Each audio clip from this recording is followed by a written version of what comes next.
नमस्कार, मैं हूँ भरत यादव और ख़ास चर्चा में आज हमारे साथ ख्यात चित्रकार, लेखक एवं पत्रकार प्रभु जोशी जी हमारे साथ मौजूद हैं। प्रभु जी, आपका बहुत बहुत स्वागत है। प्रभु जी, आप अंतर्राष्ट्रीय पुरस्कार प्राप्त मौलिक चित्रकार हैं, कलाकार हैं। ऐसे में आप कला और कथा को क्या संबंध है और कैसे जोड़ते हैं? देखिए कि जितनी कलाएं हैं वो सब उनका एक अंतर संबंध है, इंटरडिपेंडेंट है। यानी बहुत संभव है किसी शब्द के बारे में सोचते हुए आप किसी चित्र के बारे में चले जाएं, किसी चित्र के बारे में सोचते हुए आप किसी संगीत की दुनिया में चले जाएं। तो ये आवाजाही जो निरंतर बनी रहती है। और मैं सोचता हूँ कि एक अगर अच्छा चित्रकार है तो उसे बेहतर साहित्य, बेहतर कविता वो भी पढ़ना चाहिए, और साथ ही साथ हमारे समय और समाज में क्या घट रहा है उसकी भी जानकारी होना चाहिए। इसलिए क्योंकि कला का एक बड़ा सरोकार होता है कि वो न केवल हमारी दृष्टि को सामने रखती है बल्कि वो सामने वाले की दृष्टि का परिष्कार भी करती है। इसलिए मेरा ताल्लुकात लगातार लिखने, पढ़ने, पेंट करने से और बहुत अच्छा संगीत सुनने से भी रहा है। जोशी जी, आपने जीव विज्ञान में अपना ग्रेजुएशन किया, उसके पश्चात आपने रसायन विज्ञान से अपना पोस्ट ग्रेजुएशन किया। ऐसे में विज्ञान की क्षेत्र से कला के क्षेत्र में, पत्रकारिता के क्षेत्र में आपका रुचि कैसे है? देखिए, क्या है कि आप कई बार जिस वर्ग में पैदा होते हैं वो वर्ग आपके नियति को तय कर देता है कि आप क्या होना चाहते हैं। मैं बहुत छोटे से गांव से आया था, मेरे पिता रिटायर्ड हो गए थे, तो मुझे पैसा नहीं था पढ़ने के लिए और मुझे कॉलेज छोड़ना पड़ रहा था। तब मैंने बायोलॉजी का स्टूडेंट था, तो मैंने सबसे कोशिश की कि जो मेरे साथी हैं मैं उनकी रिकॉर्ड बुक्स खुद बनाऊं और वो मुझे 10 रुपये दे दें, और उनकी रिकॉर्ड बुक्स में से 5-5 पन्ने भी ले लूँगा ताकि मेरी रिकॉर्ड बुक भी बन सके। तो मैं धीरे धीरे ड्राइंग जो बहुत अच्छी करने लगा। अच्छा, आजकल जैसा युग नहीं है जैसा कि मोबाइल में आपने किसी अपने मित्र की सेल्फी निकाल लिया, उसको निकाल लिया। उन दिनों भी निश्चित है उम्र का एक रोमांस तब भी होता था। तो बहुत सारे मित्र मुझे कहते थे कि उस लड़की का चित्र बना सकते हो क्या?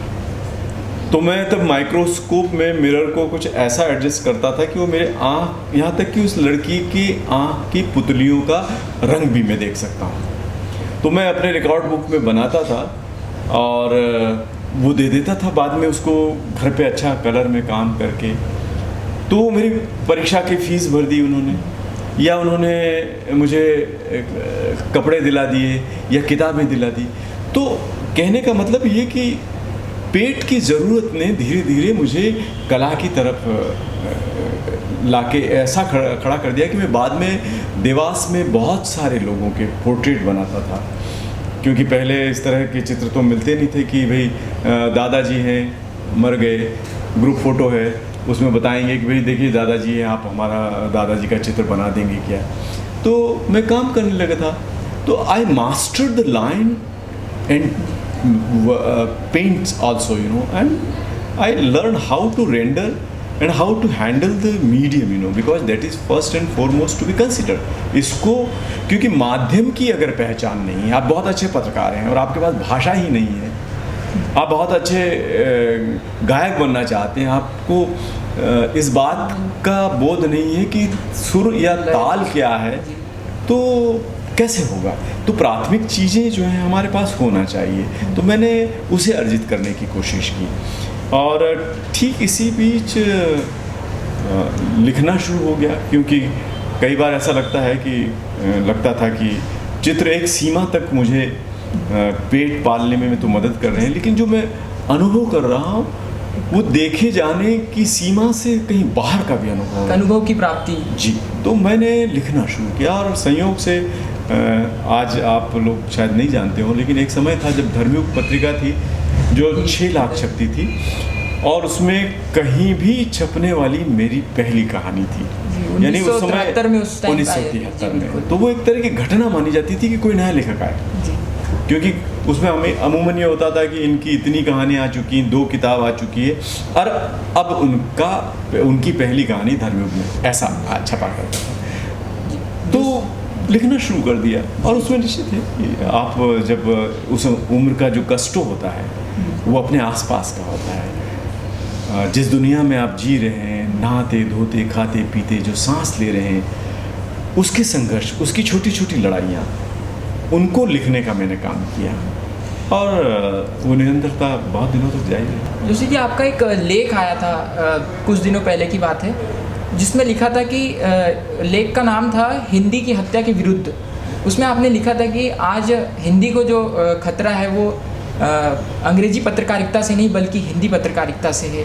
इससे क्या संबंध? मेरा कहना है कि हिंदी पत्रकारिता से ही नहीं, हिंदी के साथ अगर किसी ने सबसे बड़ा छल किया है तो हिंदी बोलने वालों ने किया, क्योंकि हिंदी किसी की भाषा नहीं है। आपसे पूछा जाएगा तो आप कहेंगे कि नहीं, मेरी तो बुंदेली है मातृभाषा, कोई कहेगा मेरी तो निमाड़ी है, मेरी कोई कहेगा मालवी है, क्योंकि ये जो हमारे अंदर नया एक पैदा किया जा रहा है कि आपकी मातृभाषा हिंदी नहीं है। क्योंकि यूएनओ में जब जाएगी और आप मातृभाषा हिंदी नहीं लिखेंगे, दूसरी लिखेंगे, तो बताया जाएगा कि आपकी भाषा जिसे राष्ट्रभाषा बनाना चाहते हैं उसके तो बोलने वाले 3 करोड़ लोग भी नहीं, क्योंकि इनकी तो मातृभाषा दूसरी। ये दरअसल शुरू किया था ब्रिटिश काउंसिल के जोशुआ फिशमैन करके एक हैं, जिन्होंने 30 साल पहले, चूँकि अब इंटरनेट की दुनिया में कुछ भी गुप्त नहीं रह गया और सब कुछ गुप्त लग रहा है लेकिन सब तो खुला भी है, तो पता चला, उन्होंने ये कहा कि हिंदी अगर अंग्रेजी के प्रचार प्रसार को कोई खतरा है, वो कहते हैं प्रचार प्रसार नहीं बोलते हैं, वो लैंग्वेज इकोनॉमिक्स बोलते हैं, कि अगर भाषा के, अंग्रेजी भाषा के अर्थशास्त्र को अगर कोई खतरा है तो हिंदी से, इसलिए हिंदी को आप विखंडित कर दीजिए। तो अब बताया जाने लगा कि तुम्हारी भाषा मालवी है, तुम्हारी तो निमाड़ी है, तो इस तरह से बोलियों को बड़ा बनाया जा रहा है, भाषा को खत्म किया जा रहा है, क्योंकि हिंदी भाषा है, उसका ग्रामर है, उसकी व्याकरण है, उसमें आप देर और दूर तक किसी भी विषय पर अच्छे से सोच सकते हैं। तो उसे बताया जा रहा है, उसे बनाया जा रहा है बोली, कहा जा रहा है it's a colloquial idiom, you know. आप देखें कि 3-4 फिल्में आई, डेली बेली, तो ऐसा लगने लगा कि क्या आपको वो भाषा सिखा के, अगर मैं कहूँ कि आप अमेरिका के राजदूत से बात करेंगे तो क्या रेंचो और भेंचो की भाषा में आप बात कर पाएंगे किसी के राष्ट्र से? तो ये बताया जा रहा है कि नहीं, ये भाषा सोचने समझने में अक्षम है। जबकि उसमें नेहरू सोच रहे थे, उसमें आचार्य नरेंद्र सोच रहे थे, उसमें लोक नायक जयप्रकाश नारायण सोच रहे थे, गांधी ने तो सारी लड़ाई हिंदी के बूते पर लड़ी है। बताइए वो भाषा को कैसे कहा जा सकता है कि इस भाषा में विचार नहीं है? तो ये प्रचारित किया जा रहा है, और मैं ये मानता हूँ कि जैसे इन दिनों दुर्गा पूजा चल रही है, आपने दुर्गा के बारे में कुछ जानते हैं कि दुर्गा कैसे बनी? दुर्गा की जो रूपकात्मकता है, मेटाफोरिक जो इमेज है, वो ऐसी है कि उन्होंने उस देवता से अस्त्र लिया, उससे शस्त्र लिया, उससे शंख लिया, किसी से लिया, इस तरह से दुर्गा के अवतार बना। तो हिंदी ने अवधी से तुलसी को लिया, हिंदी के तुलसी कहलाए, भोजपुरी से कबीर को लिया, कबीर हिंदी के कहलाए, राजस्थानी से मीरा को लिया, कबीर हिंदी के मीरा कहलाई, और इस तरह से उसने अपनी एक बहुत दुर्गा शक्ति जो है वैसी भाषा ने अर्जित की थी उस शक्ति। तो वापस वो अस्त्र शस्त्र उनको छीने जा रहे हैं, उसे असहाय किया जा रहा है ताकि वो वध्य हो, ताकि उसे मारा जा सके, उसे नष्ट किया जा सके।